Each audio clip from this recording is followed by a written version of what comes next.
যে আমার খাবার নিয়ে চলে এসেছি বন্ধুরা, অল চ্যানেলে সবাইকে অনেক স্বাগত। আর আশা করছি তোমরা সবাই ভালো আছো, আমরাও ভালো আছি। আমার খাবারটা আমি দেখিয়ে দিলাম কি কি খাচ্ছি, বলেও দিলাম।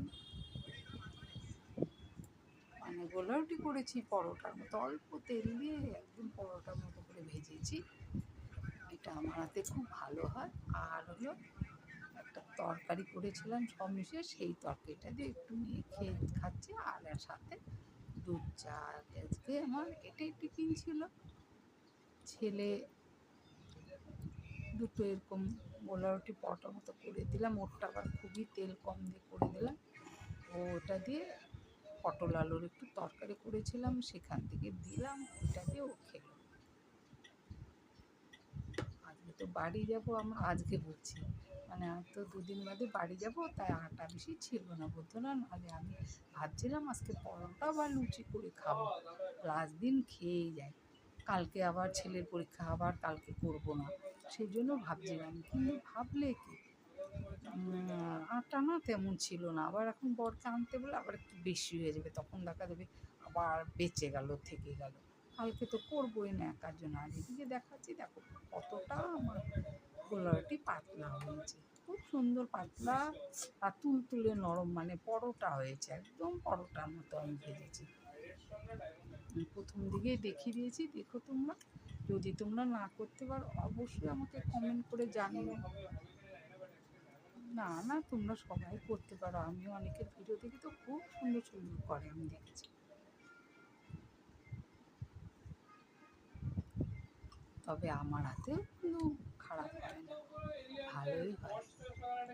তার জন্য পরে আর বলিনি যে থাক পোলা রুটি খাবো, যেটুকু আটা, আর একটু আটা বেঁচে গেছে, বেশ মোটামুটি আরেকটা দুটোর মতো গোলা রুটি হয়ে যাবে। তবে আর গোলা রুটি খাবো না, বাড়ি যাবো তো মঙ্গলবার, ওই জন্য তোমার আটা আনতে বলিনি। ওইটুকু আটা ছিল বলে গোলা রুটি করে খাচ্ছি।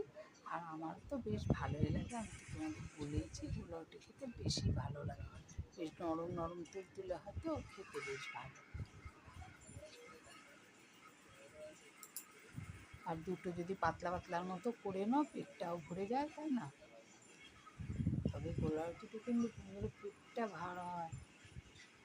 আমার ছেলে, আমার দিদির ছেলে, ওরা যদি খায় বলে দুপুরে ভাতই খাবো না, তাই বলে আমি আবার কিন্তু একটু ভাত খাই, কিন্তু ওরা ভাত খেতেই চায় না, একটু ভার হয় বটে। আচ্ছা পরোটার মতো তো এগুলো।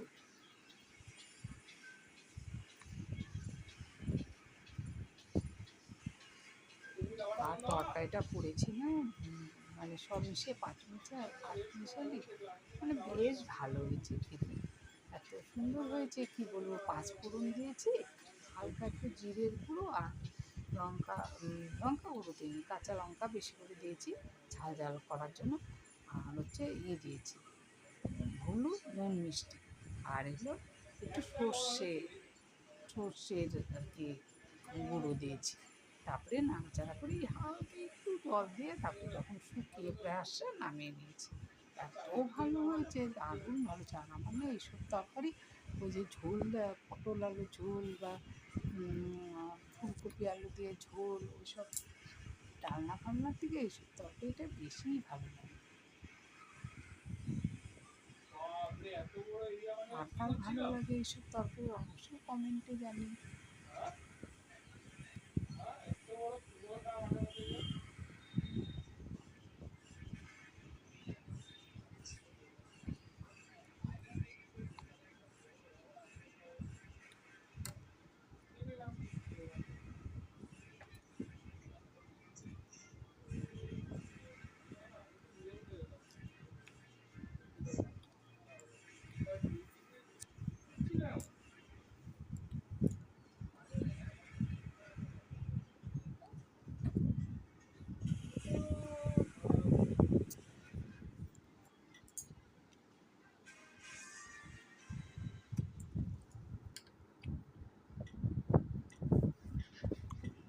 দেখো আমার প্রায় খাওয়া শেষ হয়ে গেল।